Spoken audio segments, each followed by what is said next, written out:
এবার আরজিকর পৌঁছালো কান্দনের প্রতিবাদী টুম্পা কয়াল এবং মৌসুমী কয়াল। মৃত মহিলা চিকিৎসকের পরিবারের সঙ্গে দেখা করবে বলেই জানা গিয়েছে আজ তারা।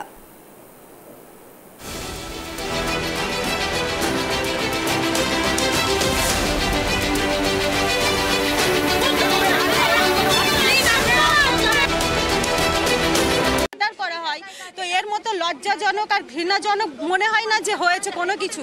তো সেই জায়গায় দাঁড়িয়ে একজন চিকিৎসকের যেখানে কোনো নিরাপত্তা নেই, সেখানে সাধারণ মানুষের নিরাপত্তা কোথায়? সাধারণ মানুষ তাহলে রাস্তাঘাটে কিভাবে বের হবে? যেখানে আরজিকরের মতো এত বড় একটা হসপিটাল অ্যান্ড মেডিকেল কলেজ, সেখানে যদি সুরক্ষা না থাকে আমরা সাধারণ মানুষ কোথায় যাব? আর সবচেয়ে বড় কথা, রাজ্যে বিচারের অভাব।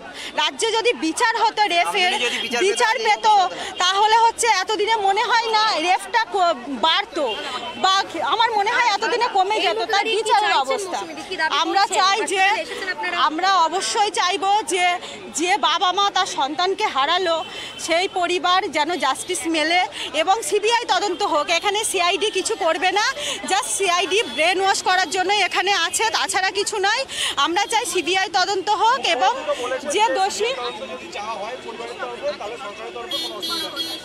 হ্যাঁ উনি তো এটা স্বীকার করেছেন, উনি এখন যেটা স্বীকার করেছেন উনি বুঝে গেছেন, মমতা ব্যানার্জি বুঝে গেছেন যে সিআইডি ব্যর্থ, ওনার পুলিশ প্রশাসন সিআইডি ব্যর্থ, তার জন্য উনি দাবি করেছেন যে সিবিআই হোক। এটা স্বাভাবিক।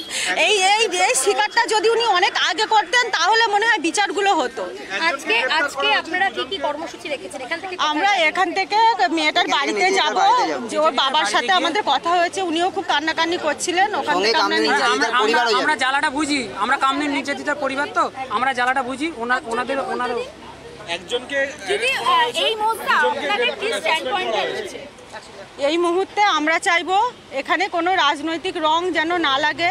একজন বাবা মা তার সন্তানকে হারিয়েছে, সঠিক জাস্টিস মিলুক, সঠিক বিচারটা হোক, কোনো রকমভাবে কোনো টানাপোড়েনের মধ্যে না গিয়ে সিবিআই তদন্ত হোক।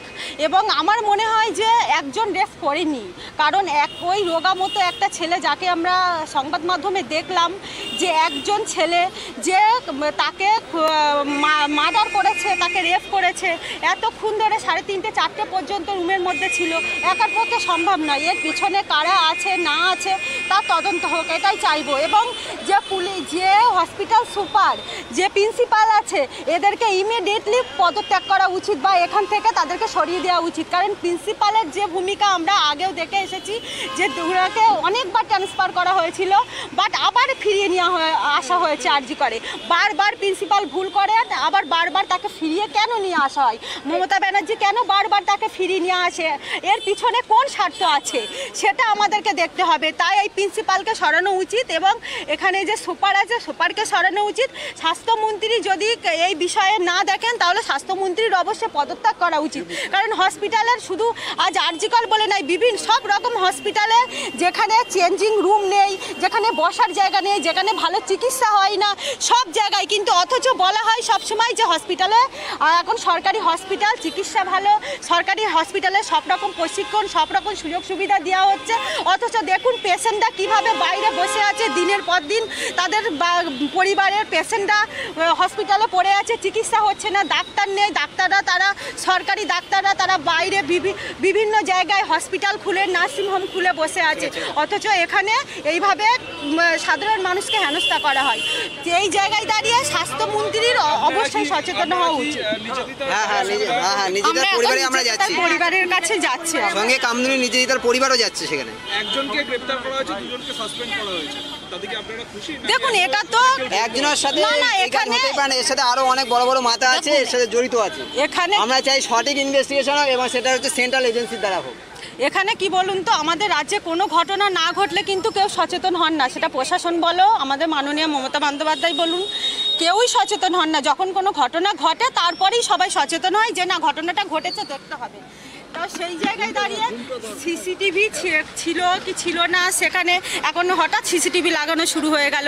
এগুলো একটা আমাদের রাজ্যে রীতি হয়ে দাঁড়িয়েছে যে কোনো ঘটনা ঘটুক তারপরে ঘুমটা ভাঙে এনাদের, এটাই হচ্ছে কাজ।